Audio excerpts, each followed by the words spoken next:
به نام یزدان بخشنده و مهربان. سلام به شما هموطن سلام عزیزم، دوستا، خوب عاشقان فوتبال هستین؟ در سرزمینم لایکایتانه، ایران. کامنتایتانه گزارش اختصاصی فرای من رو میکنین. بیننده هستید کلک از باب ببینه تصویر دستتان مرجع درد پخش نکنه. زنده مسابقات ورزشی فوتبال در جام ایران، باشگاه آنتن عرب از النصر مصاف نیمه همراه نهایی جام الشرطه باشگاه‌های عراق. عرب، النصر عربستان، الشرطه عراق. این شما و این حساس‌ترین لحظات این بازی به گوش میرسه برای اولین بار در دوران بازیگریش. بروزوویچ سانتر از او، فرصت، حالا یه موقعیت، این ضربه زمینی.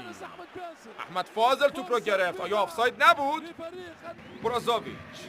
تشکر از دوستان خوبم در تحریریه آنتن و استودیو آنتن که آمبیانس ورزشگاه محل برگزیدگی رقابتان به من دادن و ضربه کریستیانو رونالدویی که از کنار دروازه به بیرون میره. یه بار دیگه رونالدو تو جبهه چپ، فرصت برای کریس و نصر.